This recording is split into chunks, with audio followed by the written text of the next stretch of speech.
You guys know I'm a big proponent of starting a side hustle and the many benefits that come from it, but not all side hustles are created equally. Some are a complete disaster and you need to avoid them, or it could cost you a lot more than just money. So let's go over all these and exactly why they are a disaster so you don't fall for the hype and end up in a very bad situation.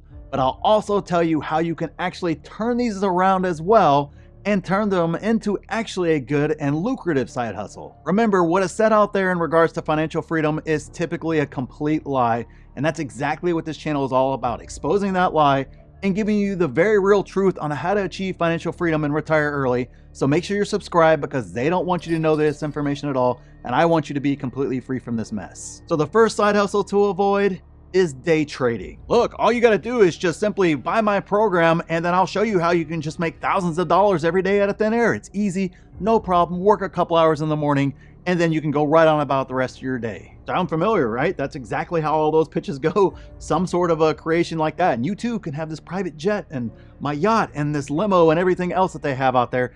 It's simply not true. Day trading is something, you're going to underperform the market statistically. If Wall Street guys with, Harvard MBAs, Ivy League MBAs, supercomputers, and a team of folks looking at all this sort of stuff can't beat a simple index fund, there's a very, very small chance that you're going to be able to beat that as well. Add in the fact that it requires constant monitoring, constantly daily contact, constant everything all the time. It's a high level of stress, and you're working out there in the sharks, your chances of failure are extremely high. Now, I know that there are folks out there who are successful day traders, but they are few and far between, and the number is over 90% of day traders lose money. So think about that for just a second. Unless you think you're that special one that's in that top 10% in terms of skills as a day trader, remember that includes everyone. That includes those guys with supercomputers and Harvard MBAs and everything else like that. If you think you're going to be in that select few, okay, then it might very well be a viable side hustle. But for the vast majority of the rest of us, you are going to lose and it's going to cost you a lot of money. So instead, learn how to be a long-term buy and hold investor. The easy way, the Warren Buffett way. Learn how to do that, buy great companies and just hold them and see where you're at in 5 or 10 years. I can promise you, you're going to be a lot further ahead with virtually no effort as compared to those day traders who are out there trying to be a day trader. Side hustle to avoid number 2 is multi-level marketing. All right, I don't think we need to say anything else more about this one, right? I mean, we've all heard it. We've all been pitched it. Hey, you're just selling a product who's selling a product for another person who's selling a product for another person. And that's the multi-level. And the reality is, and the numbers say, the person that's making the money is the person who started the multi-level marketing company. So unless you're going to be the person that starts that company, you unfortunately are going to lose. You're going to spin your wheels and it's going to cost you a lot of time, in some cases a lot of money, but more importantly, it's just not going to provide you a good return at all. It is just not a good side hustle. Now again, I understand there are success stories out there, but we're talking about something that most people could be successful at, and this is definitely not one of those. And I honestly don't have an alternative to it except for starting your own multi-level marketing company, which I don't know, to me, they seem kind of sleazy, kind of scammy. I'm not saying all of them or anything else like that, but it's just something I don't want any part of at all. So I honestly don't have a good way around that at all outside of learning how to actually be an entrepreneur and start an actual side business that actually provides value and provides something that people want out there in the marketplace. Side hustle number 3 is real estate investor. Now look, before you blast me, I know I talk about being a real estate investor and turning your house into an asset through house hacking and a lot of other things like that. That's not necessarily what I'm talking about when I say become a real estate investor. I'm talking about folks who are told, hey, come to my seminar, buy my course, whatever the case is, and you can be investing in real estate tomorrow too. That right there is a very, very tough and tall order. It is not when you think about real estate investor, real estate investing takes time. It also takes a lot of capital, and it also takes a lot of learning in order to do it properly.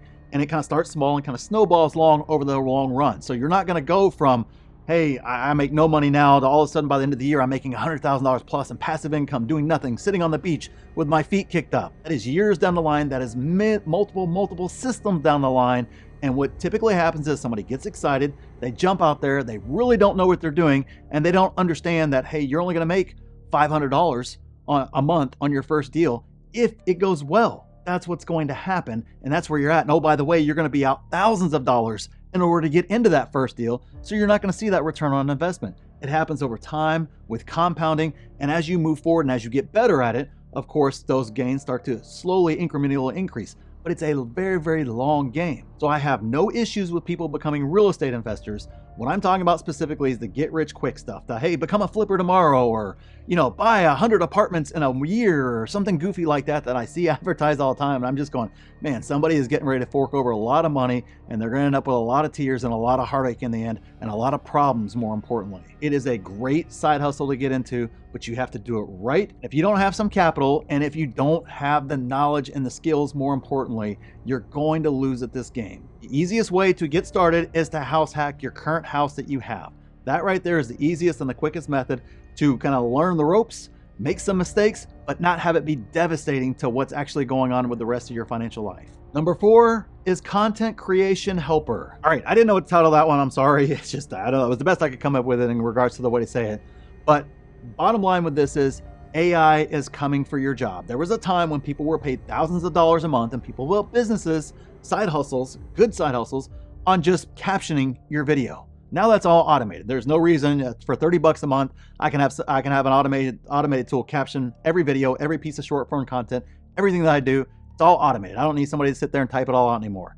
Those type jobs, from that to copywriting to even video editing, AI is gaining. It is gaining quickly, and those folks are going to be out of jobs. They're going to have to find something else to do. So for me, it's a side hustle to where you might be able to find kind of a niche in it right now that actually pays you. But man, it is quickly evolving, and a lot of those skills are those type skills that are going to be replaced by the AI. So to me, if I'm looking at content creation helper, I would do something like become the content creator, become the owner of the content.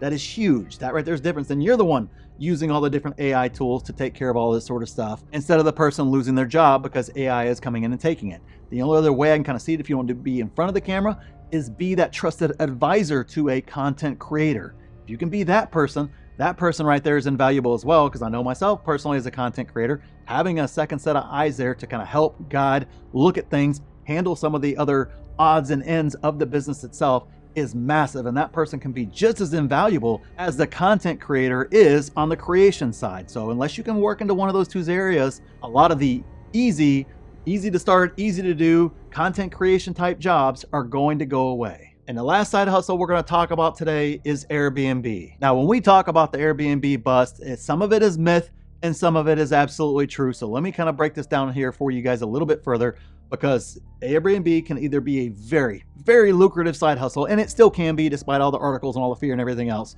But in most cases, and I saw it when it was happening, it's going to be a bust for very specific reasons. So let's kind of get into that here a little bit deeper. If you live in a super desirable city where lots of folks come to, and your home is the type of home and in an area that is very, very desirable for tourists, Airbnb can be absolutely lucrative. If you live in a small rural town that nobody really cares to go to, if you're being honest, it is going to be a complete disaster. But don't worry, even if you live in a big desirable city that everybody loves to come to, your house can just be 2 miles away from the wrong area or from the right area, and nobody will do it. It's not just because you live in a great city, like New York City or Miami or wherever those Airbnbs are red hot.